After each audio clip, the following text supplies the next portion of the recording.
مسیح کے پرفضل اور جلالی نام میں آج صبح میری طرف سے آپ کو بہت بہت سلام پہنچے.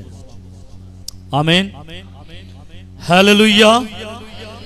یقیناً آج صبح ہم نے جی بھر کر پرستش کی ہے اور ایمان رکھتے ہیں کہ خدا نے پرستش کے وسیلے سے ہمیں برکت دی ہے، ہمارے بندھنوں کو توڑا ہے، جوئے ٹوٹ چکے ہیں، رسیاں کھل چکی ہیں اور ہم آزاد ہو چکے ہیں مسیح کے خون کے وسیلے سے. ہیلیلویا. آئیں خدا کے جلال کے لیے بھرپور تالیاں بجائے گا. بھرپور تالیاں خدا کے جلال کے لیے. ہیلیلویا. شکریہ. میرے ساتھ نکالیے گا مکاشفہ کی کتاب اس کا 12واں باب اور اس کی 5ویں آیت. مکاشفہ کی کتاب یوحنا عارف کا مکاشفہ اس کا 12واں باب اور اس کی 5ویں آیت، صفحہ نمبر 250 پر یہ اقتباس آپ کو ملے گا. آئیں خداوند کی آواز کو سماعت فرمائیے گا. اور وہ بیٹا جنی، میں چاہوں گا آپ میرے پیچھے پڑھیے گا. اور وہ بیٹا جنی، یعنی وہ لڑکا جو لوہے کے آسا سے سب قوموں پر حکومت کرے گا، اور اس کا بچہ یکا یک خدا اور اس کے تخت کے پاس تک پہنچا دیا گیا. خدا کے پاک کلام کا پڑھا، سنا اور سمجھا جانا ہمارے لیے باعث برکت ہو. سب کہے گا آمین. میرے عزیزو، 12واں چیپٹر جو ہم نے شروع کیا 8 تاریخ سپٹمبر کو 2024، 12ویں چیپٹر کا جو سب سے پہلا ٹاپک تھا وہ تھا ایک عورت. ایک عورت ٹاپک تھا اور دوسری آیت کے اندر اس کا ٹاپک تھا درد زے میں چلاتی. درد زے میں چلاتی ایک عورت. پہلا ٹاپک تھا پہلی آیت میں ایک عورت، دوسری آیت میں دوسرا ٹاپک تھا درد زے میں چلاتی، اور تیسری آیت میں تیسرا ٹاپک ایک بڑا لال اژدہا. ایک بڑا لال اژدہا. اور پھر چوتھی آیت میں چوتھا جو ٹاپک تھا کہ اس کی دم میں طاقت، اس کی دم میں طاقت، یعنی کہ ابلیس کی دم میں طاقت. اور پھر 5ویں آیت کا 5واں ٹاپک ہے عورت نے بچہ جنا. عورت نے بچہ جنا. وومن بورن اے چائلڈ، یعنی کہ ایک عورت نے بچے کو جنم دیا. اور جنم دینے کے فوراً بعد ہم دیکھتے ہیں کہ وہ خدا اور اس کے تخت تک پہنچا دیا گیا. ہے بچہ لیکن پہنچا دیا گیا خدا اور تخت کے پاس پہنچا دیا گیا. کیا وہ بچہ تخت کے پاس پہنچایا گیا یا پھر اس کی نشو نما ہونے کے بعد وہ پہنچایا گیا؟ آج یہی ٹاپک ہے میرے عزیزو. یہاں بچے کا حلیہ واضح طور پر ظاہر کرتا ہے کہ وہ بچہ المسیح ہے. وہ بچہ المسیح ہے. لال اژدہا، لال اژدہا جس کا ٹاپک تیسری آیت کے اندر تھا، وہ لال اژدہا جس کی دم میں قوت اور طاقت پائی جاتی ہے، یہ لال اژدہا اس بچے کو نگلنا چاہ رہا ہے۔ یہ لال اژدہا اس بچے کو لینا اور اس کو نگلنا چاہ رہا ہے، مگر وہ بچہ وہ خدا کے تخت کے پاس پہنچا دیا گیا۔ وہ بچہ خدا کی حضوری میں پیش کر دیا گیا، جس کا مطلب ہے کہ قیامت، جس کا مطلب ہے قیامت اور صعود فرما جانا۔ قیامت کون سی؟ جو انسانوں پر آتی ہے، مشکلات پریشانی، وہ، یا پھر ایک اور قیامت ہے جس کا مطلب ہے جی اٹھنا۔ کیا؟ جس کا مطلب ہے جی اٹھنا۔ قیامت کا مطلب کیا ہے؟ جی اٹھنا اور صعود فرما جانا، یعنی کہ آسمان پر چلے جانا، جس کو انگلش میں اسینڈنگ کہا جاتا ہے، یعنی کہ نیچے سے اوپر کی طرف چلے جانا، صعود فرما جانا۔ اور ڈسینڈنگ کا مطلب ہے اوپر سے نیچے کو آ جانا۔ قیامت اور صعود المسیح، جہاں وہ خدا کے دہنے ہاتھ بٹھایا تاکہ وہ مقدسوں کے لیے، تاکہ وہ ایماندار لوگوں کے لیے وہ شفاعت کر سکے۔ لال اژدہا اسے نکلنا چاہ رہا ہے، لیکن دیکھیے لال اژدہا سے وہ بچ گیا اور آسمان پر خدا کے تخت کے پاس جا پہنچا ہے، اور تخت کے پاس جا کر میرے لیے اور آپ کے لیے وہ شفاعت کر رہا ہے۔ مقدس یوحنا یہاں خداوند یسوع مسیح کی زمینی زندگی کے تمام تر حالات کو چھوڑ دیتا ہے۔ ابھی ہم نے ٹاپک سنا ایک عورت، دوسرا ٹاپک درد ذیل، تیسرا ٹاپک اگر ہم لال اژدہا اور اس کی دم کو نکالیں تو پھر تیسرا ٹاپک بنتا ہے کہ اس عورت نے بچے کو جنم دیا، اور جب بچے کو جنم دیا تو کلام یہ کہتا ہے اور اس کا بچہ یکا یک خدا اور اس کے تخت کے پاس تک پہنچا دیا گیا۔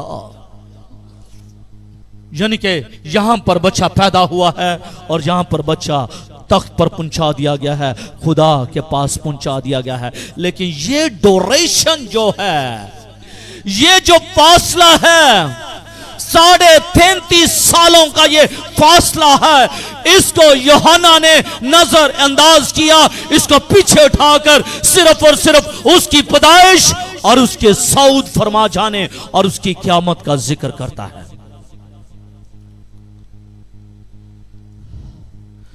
مکاشوہ کی کتاب اس کے 4 باب میں یوحنا خداوند مسیح کا کہیں ذکر نہیں کرتا۔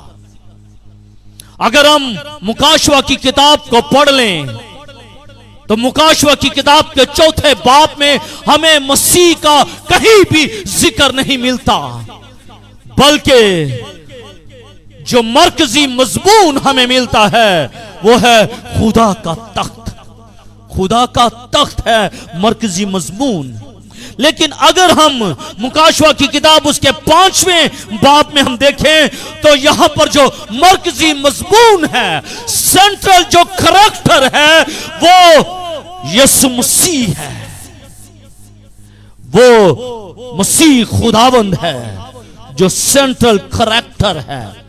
4 باب میں ہمیں مسیح کا کریکٹر ہمیں نظر نہیں آتا، بلکہ خدا کے تخت کا کریکٹر ہمیں نظر آتا ہے۔ لیکن 5ویں باب کے اندر ہم دیکھتے ہیں کہ سینٹرل جو شخصیت ہے، مرکزی جو شخصیت ہے، وہ یسوع مسیح ہمیں نظر آتا ہے۔ نجات دہندہ کا ذکر ہمیں ملتا ہے، کفارے دینے والے کا ذکر ہمیں ملتا ہے، قربانی دینے والے کا ذکر ہمیں ملتا ہے، صلیب پر چڑھ جانے والے کا ذکر ہمیں ملتا ہے۔ ہمیں اس چیپٹر کے اندر